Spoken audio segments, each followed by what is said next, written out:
Welcome to Chaturvedi classes. आज का बेटा हमारा क्वेश्चन है क्लास 10th के चैप्टर इंट्रोडक्शन टू ट्रिग्नोमेट्री से। ये क्वेश्चन बेटा आपके एमपी बोर्ड और एनसीईआरटी की बुक के अकॉर्डिंग एक्सरसाइज 8.4 में क्वेश्चन नंबर 4 है। क्वेश्चन नंबर 4 है बेटा, choose the correct option, justify your choice. First है इसका part 9 sec square A minus 9 tan square A, और इसके लिए हमारे पास में A B C D 4 option हैं। फर्स्ट है 1, 9, 8 एंड 0। सेकेंड पार्ट में लिखा है कि 1 plus tan theta plus sec theta multiplied by 1 plus cot theta minus cosec theta is equal to what. Next है बेटा sec theta plus tan theta multiplied by 1 minus sine theta. इसके लिए हमको correct option choose करना है। And last one is 1 plus tan square A upon 1 plus cot square A. ठीक है बेटा, अब देखो हम कोई भी ऑप्शन चूज करते हैं तो उसके लिए जस्टिफाई तो करते ही हैं, मीन्स हम सॉल्व करके देखते हैं कि ये आंसर आएगा कि नहीं आएगा, आएगा तो कैसे आएगा। ठीक है ना, बस वही काम पहले हम करेंगे, उसके बाद में अपना करेक्ट ऑप्शन बता देंगे। चलो एक एक करके हम लोग सारे समझते चलते हैं। अब जैसे कि फर्स्ट पार्ट की बात आती है, तो जब आप अपना फर्स्ट पार्ट सॉल्व करोगे, ठीक है ना बेटा, अभी हम सॉल्यूशन ऑफ फर्स्ट पार्ट देख रहे हैं। तो फर्स्ट पार्ट में बेटा तुम्हारे पास में क्या गिवन है, ये गिवन है कि 9 sec square A minus 9 tan square ए की वैल्यू क्या होगी। तो देखो इसको सॉल्व कैसे करोगे, यहाँ पर ध्यान दो कि दोनों में 9 कॉमन आ रहा है, तो बेटा आप 9 कॉमन ले लो। अब आपके पास में आया ये 9 sec square A minus tan square A. ठीक है, अब आपने आइडेंटिटीज पढ़ी है ना, उनको रीअरेंज करके भी अपन यूज़ कर सकते हैं। तो यहाँ पर अपने पास में sec और tan आ रहा है। अब हमने देखा कि sec और tan में हमारी कौन सी आइडेंटिटी है, तो हमको ये मालूम था कि sec square A 1 plus tan square ए के इक्वल होता है। तो अगर मैं tan स्क्वायर ए को इधर sec स्क्वायर ए के पास ले आऊँ, ट्रांसपोज कर दूँ, तो sec square A minus tan square ए की वैल्यू क्या मिल गई, 1। और यहाँ पर अपने पास में क्या है बेटा, sec square A minus tan square A 1 है ना। तो ये इसको हम रिप्लेस किससे कर देंगे, 9 इंटू 1 कर देंगे, और इसका रीज़न लिख देंगे कि as sec square A 1 plus tan square A, therefore sec square A minus tan square A is equal to 1, और ये अपना इसका रीज़न हो गया। तो ये इक्वल में अपने पास में आंसर क्या मिल गया, 9। तो यहाँ पर अपना कौन सा ऑप्शन करेक्ट हो गया, बी। बस इतना सा काम, समझ गए। ठीक है, किस तरह से करना है वो भी समझ गए। तो इस तरह से हमने जस्टिफाई भी कर लिया कि हमारी चॉइस क्या है। क्लियर हो गया। चलो अब सेकंड पार्ट के बारे में भी डिस्कस कर लेते हैं। सेकंड पार्ट में अपने पास में गिवन है 1 plus tan theta plus sec theta 1 plus cot theta minus cosec theta, ये किसके इक्वल होगा। तो जल्दी से आप इसको भी डिस्कस कर लो। इसमें बेटा सबसे पहला काम क्या करोगे, डायरेक्ट इनमें कोई आइडेंटिटी भी नहीं लग रही है ना, और इनके बीच में कोई रिलेशन भी अपने को नहीं पता। तो ऐसी कभी भी कोई कंडीशन आ जाए तो सबसे पहला काम क्या करना कि इनको साइन कॉस में चेंज कर लेना। ठीक है, बात समझ रहे हो। सबसे पहले इनको साइन कॉस में चेंज करना, उसके बाद में आगे की चीज़ें डिसाइड करना। चलो अभी अपन साथ साथ करते चलते हैं, 1 मिनट। देखो सेकंड पार्ट का अपने पास में ये मैं यहाँ लिख लेती हूँ, ये है 1 plus tan theta plus sec theta. ठीक है, और ये मल्टीप्लाई हो रहा है 1 plus cot theta minus cosec theta से। अब मैंने क्या कहा, इनको पहले साइन कॉस में चेंज करो। तो ये 10 है, तो ये क्या आ जाएगा बेटा अपना sign theta upon cos theta, ये तो सबको याद हो गया ना। अब ये सेक थीटा है, ये 1 अपॉन कॉस थीटा। ये ब्रैकेट क्लोज कर दो।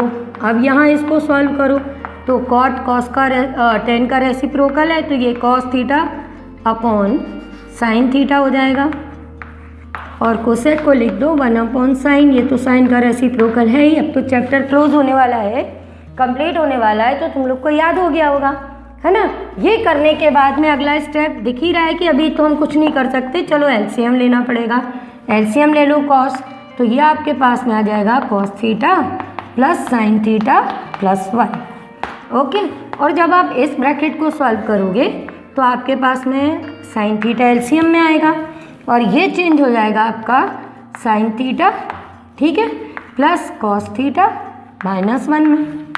अब क्या पता चल रहा है, यहाँ पे कॉस थीटा साइन थीटा +1 है और यहाँ साइन थीटा कॉस थीटा -1 है। तो ये कौन सा फॉर्म मिल गया बेटा, a + b a - b form मिल गया।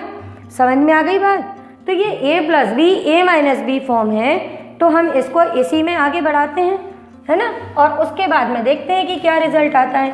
तो जब हमने इसको सॉल्व किया तो ये हमारे पास में आ गया कि cos theta plus sine theta का होल स्क्वायर -1 का स्क्वायर और whole divided by cos theta into sine theta. Denominator तो एज इट इज़ मल्टीप्लाई हो जाएंगे बेटा, यहाँ तो कोई दिक्कत नहीं है।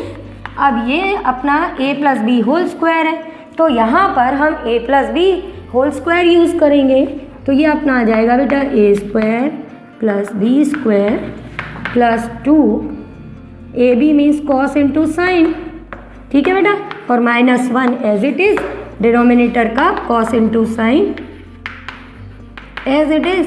अब आगे का काम थोड़ा सा अपना देखो, ये cos square sine square identity मिल गई अपने को, तो अब यहाँ आइडेंटिटी की वैल्यू 1 लिख दो, फिर ये 2 cos theta into sine theta और ये जो अपना -1 है ये यहाँ लिख दो, divided by cos into sign हो जाएगा। 1 से 1 कैंसिल हो जाएगा और ये तुम्हारे पास में आ जाएगा cos theta minus sine theta upon cos into sine. Sine से साइन कैंसिल, कॉस से कॉस कैंसिल और ये आ गया अपना 2। अब देखो 2 ऑप्शन कहाँ पे है बेटा अपने पास में, सी में, तो अपना इसका सेकंड वाले का आंसर आ गया सी। क्लियर हुआ। अब यहाँ पर आप चाहो तो जो चीज़ें यूज़ करते जा रहे हो वो साथ साथ मेंशन करते जाना। जैसे कि आपने यहाँ पे लिखा कि अपना टेन थीटा की वैल्यू डाली, सेक थीटा की वैल्यू डाली, तो साथ साथ आप यहाँ पर रीज़न की तरह भी लिखते जाना कि जैसे ये हमने सॉल्व किया था तो इसका रीज़न यहाँ लिखना था। मैं अभी नीचे लिख देती हूँ कि यहाँ हम लिख देंगे कि टेन थीटा हमारा किसके इक्वल होता है, साइन अपॉन कॉस थीटा के इक्वल होता है ना। फिर सेक थीटा किसके इक्वल होता है, 1/cos के। इसी तरह से कॉट और कोसेक की वैल्यू डाल देना। इसके बाद तुमने यहाँ पर a + b whole square use किया है, नहीं पहले a² - b² यूज़ किया है, तो ये स्टेप लिखते से पहले लिख देना कि using a + b into a - b is equal to a² - b²। फिर यहाँ a + b whole square use किया है तो लिख देना using identity a + b whole square a² + b² + 2ab। आप जो जो चीज़ें यूज़ करते जाओ उन सबको यहाँ पर शो करना चाहिए। अब यहाँ कॉस स्क्वायर साइन स्क्वायर की जगह हमने 1 लिख दिया, किसी को क्या पता डायरेक्ट 1 कहाँ से आया, तो यहाँ पर हम लिख देंगे कि as cos square theta plus sine square theta is equal to 1, therefore this is equal to 1। Clear. हमने सारे स्टेप्स पूरी की पूरी तरह से ब्रीफली एक्सप्लेन कर दिए और फिर उसको सॉल्व किया, तो इससे क्या हुआ, हमारा पूरा काम बिल्कुल ढंग से हो गया, स्टेप बाय स्टेप। ठीक है, जस्टिफाई कर दिया हमने अपनी चीज़ को। अब थर्ड पार्ट को डिस्कस कर लेते हैं जल्दी से। थर्ड और फोर्थ पार्ट बहुत छोटे छोटे से हैं, उनमें इतनी ज़्यादा बेटा टेक्निकल इश्यूज़ नहीं आएंगे कि हमको क्या करना है, कितनी सारी चीज़ें यूज़ करनी है, आइडेंटिटीज़ भी करनी है, ट्रिग्नोमेट्रिक आइडेंटिटीज़ भी यूज़ करनी है एंड सो ऑन। देखो अब थर्ड वाले पार्ट को अपन यहाँ लिख लेते हैं। थर्ड वाला है अपने पास में sec theta plus tan theta, ठीक है, multiplied by 1 minus sine, oh sorry बेटा थीटा नहीं है, ए है, तो ये साइन ए और ये हो गया अपना 1 माइनस साइन ए। इसकी वैल्यू निकालनी है, तो देखो ये साइन में है, ये सेक और टेन में है, तो सबसे पहले इनको चेंज करेंगे। ठीक है, तो ये आएगा अपना 1/cos ए और ये आएगा sine A upon cos A multiplied by 1 minus sine A. Reason लिख दें यहाँ फटाफट कि sec A is equal to 1/cos A और tan A is equal to sine A upon cos A. ठीक है, रीज़न भी डाल दिया। अब यहाँ पर पता चल रहा है एलसीएम कॉस ए है, तो कॉस ए लिख दो बेटा। अब ये आ गया 1 प्लस साइन ए, अब मल्टीप्लाई किससे किया 1 माइनस साइन ए से। ठीक है, पता चल गया होगा कि ये ए प्लस बी, ये ए माइनस बी, तो ये क्या हो गया ए स्क्वायर माइनस बी स्क्वायर। तो इसको अपन कंटिन्यू कर दो, यहाँ आ गया 1 square minus sine square upon cos ए।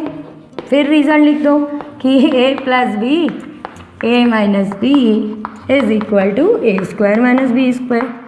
क्लियर। अब देखो यहाँ पर क्या यूज़ करना पड़ेगा, 1 माइनस साइन स्क्वायर ए किसके इक्वल होता है, ये याद है किसके इक्वल होगा। अब ये देखो हमने मालूम है कि sine square A plus cos square A 1 के इक्वल होता है। तो अगर हम 1 माइनस साइन स्क्वायर ए बोल रहे हैं तो इसका मतलब क्या हो गया, साइन स्क्वायर ए उधर ले जाओ, तो कॉस स्क्वायर ए किसके इक्वल आ गया 1 माइनस साइन स्क्वायर ए के। आया बेटा। तो ये 1 माइनस साइन स्क्वायर ए है, तो इसका मतलब हम इसको किससे रिप्लेस कर सकते हैं, कॉस स्क्वायर ए से। तो हम यहाँ पर लिख देंगे कि this is equal to cos square A upon cos A, और एज करके ये अपना रीज़न लिख देना कि sine square A plus cos square A 1 के इक्वल होता है, तो cos square A 1 minus sine square के इक्वल हो गया। अब तुम लोग को आंसर तो मिल ही गया, कॉस से कॉस कैंसिल, ये आ गया बेटा अपने पास में कॉस ए। तो कॉस ए कहाँ लिखा है बेटा, डी पे, तो डी अपना आंसर। बात क्लियर होती चल रही है। देखो हम जस्टिफाई करने के बाद ऑप्शन चूज़ कर रहे हैं, वो कह रहे हैं ऑप्शन चूज़ करो फिर जस्टिफाई करो। अपन पहले प्रॉपरली जस्टिफाई कर रहे हैं, उसके बाद में अपना ऑप्शन चूज़ कर रहे हैं। ठीक है बेटा, अब जल्दी से लास्ट वाला और समझ लो और क्वेश्चन कंप्लीट हो जाएगा अपना। अब देखो लास्ट वाले पार्ट में अपने पास में दिया है कि 1 plus tan square A upon 1 plus cot square ए किसके इक्वल है। देखो जब भी स्क्वायर आ जाता है तो ये तो अब तक तुम लोग समझ गए होगे कि मैं वहाँ पे आइडेंटिटी यूज़ कर रही हूँ, तो तुमको भी आइडेंटिटी यूज़ करना है। अब जैसे कि यहाँ पे आया 1 प्लस tan स्क्वायर ए, तो ये थोड़ा सा हमको याद रखना पड़ेगा कि 1 प्लस tan स्क्वायर ए किसके इक्वल होता है। ठीक है, आइडेंटिटी में 1 प्लस tan स्क्वायर ए हमारा इक्वल होता है बेटा सेक स्क्वायर ए के, तो कॉट किसके इक्वल हो जाएगा, कोसेक स्क्वायर ए के। ठीक है ना। अब सेक स्क्वायर ए और कोसेक स्क्वायर ए के फॉर्म में तो आंसर आ ही नहीं रहा, यहाँ आ रहा है सेक स्क्वायर ए कॉट -1 और tan स्क्वायर। इसका मतलब इनको हम साइन कॉस में चेंज करें तो सेक स्क्वायर आ जाएगा बेटा अपना 1 अपॉन कॉस स्क्वायर ए, और ये आ जाएगा 1 अपॉन साइन स्क्वायर ए। अब इनका भी हम सॉल्व कर देते हैं 2 मिनट में। ये डिनोमिनेटर है तो इसका रेसिप्रोकल ले लेना। अब ये आ गया sign square A upon cos square ए, तो ये क्या आ गया बेटा tan स्क्वायर ए, और tan स्क्वायर ए कहाँ है बेटा अपना डी ऑप्शन। क्लियर हो गया, सारे पार्ट्स अच्छे से समझ में आ गए। अभी भी किसी भी पार्ट के किसी भी स्टेप में भी दिक्कत हो तो चिंता मत करो, वीडियो के एंड में मेरा नंबर है, तुम अपना डाउट मुझे व्हाट्सएप करो, मैं उसको क्लियर कर दूँगी। ठीक है बेटा।